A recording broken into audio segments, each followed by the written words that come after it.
नमस्कार मित्रों, मैं प्रोफेसर डॉक्टर दिनेश गुप्ता फिर आपके सामने हाजिर हो गया हूँ एक ज़बरदस्त किताब के साथ आज हम बात करने वाले हैं।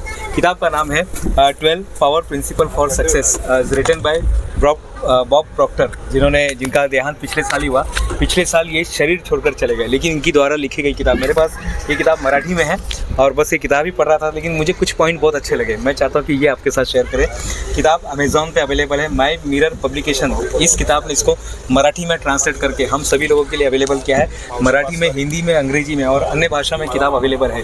बॉब प्रॉक्टर एक ऐसे मोटिवेशन जिनको भगवान बोला जाता है, यस, मोटिवेशन का भगवान बोला जाता है। अगर आप जीवन में कहीं असफल हो गए हैं, कहीं निराश हो गए हैं, कहीं हार गए हैं, तो सचमुच में इस किताब को जरूर पढ़ेगा। उनके द्वारा लिखी गई किताब जरूर पढ़ेगा। बॉर्न रिच, ये उनका कंसेप्ट है, बॉर्न रिच। इस कंसेप्ट के साथ उन्होंने अपने करियर की शुरुआत की थी। मित्रों, अगर आपने द सीक्रेट मूवी किताब अगर पढ़ी होगी या मूवी देखी होगी, द सीक्रेट, द रहस्य, तो उसके अंदर भी ये फ्यूचर हुए थे, उसमें भी ये आए थे। तो ये किताब कहती है मित्रों, इसमें के 12 सूत्र दिए गए, लेकिन मैं सिर्फ 5 सूत्र के बारे में बताऊंगा आपको, क्योंकि 5 महत्वपूर्ण सिद्धांत मैं आपको बताना चाहता हूँ। किताब की पहला सूत्र है सफल। हर इंसान यहाँ पर ना सफल है मित्रों, लेकिन वो भूल गया है कि मैं सफल हूँ। हर इंसान सफल है। अगर आप गहरी नींद में सोने के बाद जब सवेरे उठते हैं और आपके पास एक गिफ्ट दिया गया है, तो आप अपने आप को सफल कैसे महसूस करेंगे। हर इंसान के पास ना सोने का ईंट उसको मिला है, लेकिन फिर भी वो छोटे छोटे कामों में इतना उलझा हुआ है ना साहब, कि वो भूल गया कि मेरे पास सोने का ईंट है। हर इंसान के पास सोने का ईंट है, हर इंसान के पास मैजिक है, लेकिन वो अपनी मैजिक को भूल गया और रोज़मर्रा के काम में अपने आप को मार रहा है। मित्रों, रोज़ अपने आप को मार रहा है, इधर उधर उलझा हुआ है। मुसीबत तो है सबके साथ, जैसे हमारे तारक मेहता कहते हैं ना कि मुसीबत तो है सबके साथ, सिर्फ नज़रिए की है बात। तो पहला जो किताब का जो पहला चैप्टर है यश, जो आपके नज़रिए को बदल देगा। आप जिस नज़रिए से इस दुनिया को देख रहे हैं मित्रों, अपने आप को ना ऑलरेडी सफल मान के चलिए। बॉब प्रॉक्टर बार बार कहते हैं कि इंसान जो सोचता है, विचार करता है, वही बन जाता है। तो आपने अपने सबकॉन्शियस माइंड में क्या भरा है, आप अपने सबकॉन्शियस माइंड में क्या भर रहे हैं। प्रकृति आपको लौटा रही है साहब, प्रकृति देती नहीं है, प्रकृति लौटा रही है। धीरूभाई अंबानी को लौटा रही है, एक किसान को लौटा रही है। हर व्यक्ति को प्रकृति लौटाती है, लेकिन इंसान को क्या लगता है प्रकृति दे रही है, दे नहीं रही है साहब। आपने जो भी बीज डाला है ना विचारों का, सिर्फ आपको लौटाया जा रहा है। बहुत बढ़िया, इसको हम लोग बोलते हैं हमारी इंटरनेट की भाषा में लॉगरिथम।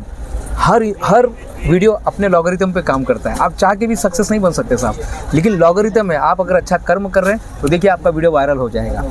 इसी बात पर मैं कहना चाहता हूँ, मेरा एक वीडियो है मित्रों, अगर आप देखेंगे क्लैपिंग के ऊपर, जिस पर 20 मेरे ख्याल से 10 लाख से ज़्यादा लोग उसको अभी देख चुके हैं या देख रहे हैं, और ये लगातार बढ़ते जा रहा है। तो आप सभी के प्रेरणा के लिए बहुत बहुत धन्यवाद। किताब का जो दूसरा नंबर का जो चैप्टर है वो कहता है कि आपको क्या करना है, रिस्क लेना है। कई बार होता है ना, इंसान रिस्क नहीं लेता है साहब। क्यों नहीं लेता है? क्योंकि वो डरता है, या कुछ चीज़ें हैं, कभी घर वाले ऐसे आ जाते हैं, कभी शायद कुछ बातें ऐसी हमारी ज़िंदगी में रहती है कि हम लोग रिस्क नहीं ले पाते हैं। लेकिन जो रिस्क लेगा वही आगे बढ़ेगा। कबीर साहब ने बहुत अच्छी लाइन कही है, जिन खोजा 3 पहिया, जिसने खोजा उसने पा लिया। मैं बोरिंग बैठी रही किनारे बैठ, और जिसने खोजा उसको समंदर में से तो मोती मिल गए, और मैं बेचारी बैठी रही किनारों पर राह देखते हुए, शायद मुझे किनारे पे। तो याद रखिए, किनारे पे केवल शंख मिलेंगे, किनारे पे वही चीज़ मिलेंगी जो अंदर वाले बाहर फेंक देते हैं। तो याद रखिए, अगर आप कुछ करना चाहते हैं ज़िंदगी में तो रिस्क लीजिएगा। एक बच्चा रिस्क लेता है माँ की कोख से बाहर आने का, और देखिए कहाँ से कहाँ पहुँच जाता है। एक बच्चा रिस्क लेता है घर से बाहर निकलने का, स्कूल में जाके वो डॉक्टर इंजीनियर बन के आता है। एक लड़का रिस्क लेता है बड़ा ऑफिसर बनने का, IAS ऑफिसर बनने का। वो उसकी पढ़ाई करता है, पढ़ाई में पास होता है, वो दूसरे राज्य में जाता है, क्षेत्र में जाता है, वहाँ पे जाके अपना नाम कमाता है। कई लोगों ने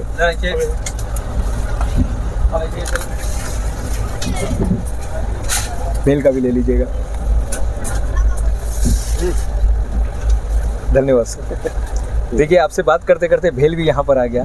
बारिश हो रही है, हरियाली है, ठंडी का माहौल है, और साथ में भेल है। बहुत बहुत धन्यवाद आपका, भेल के लिए भी धन्यवाद। तो प्रकृति आपको लौटा रही है मित्रों, मेरा जो कहने का मतलब है। तो हमें रिस्क लेना है। तीसरे नंबर पे आता है निर्णय नहीं लेना भी, डिसीजन नहीं लेना भी एक डिसीजन है साहब। मुझे लोग आते हैं और कहते हैं कि साहब मुझे डिसीजन लेना सिखाओ। मुझे बोलते हैं कि साहब डिसीजन कैसा लेना है। तो मैं हमेशा बोलता हूँ, डिसीजन आपको सीखना नहीं साहब, लेना शुरू कर दीजिएगा।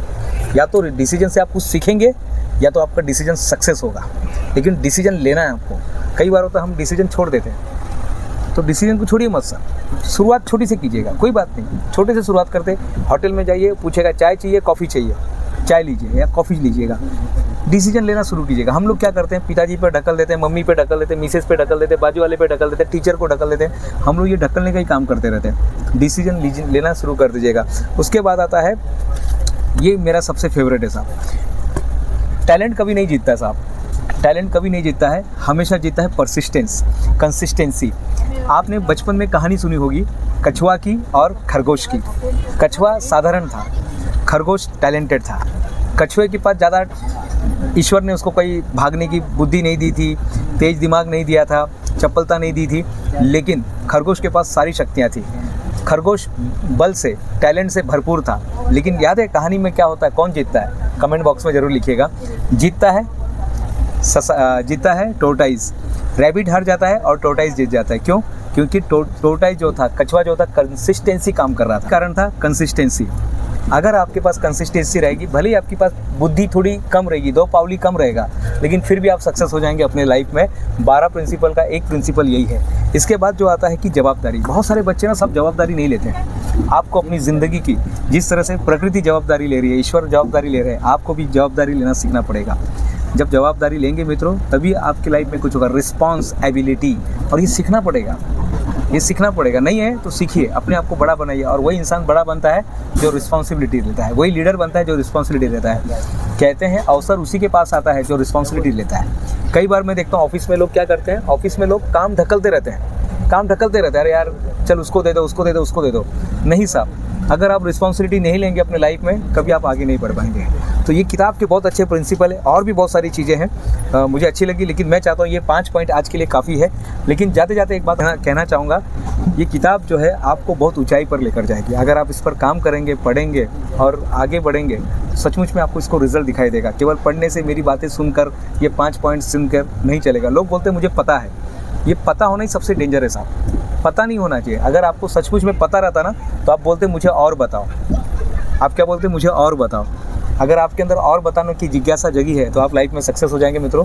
मैं प्रोफेसर डॉक्टर दिनेश गुप्ता यहाँ पर आपसे मैं विदा लेता हूँ। जाते जाते यही कहूँगा, जो देखना चाहते हो मेरी उड़ान को, जो देखना चाहते हो मेरी उड़ान को, तो जाओ ऊँचा कराओ और आसमान को।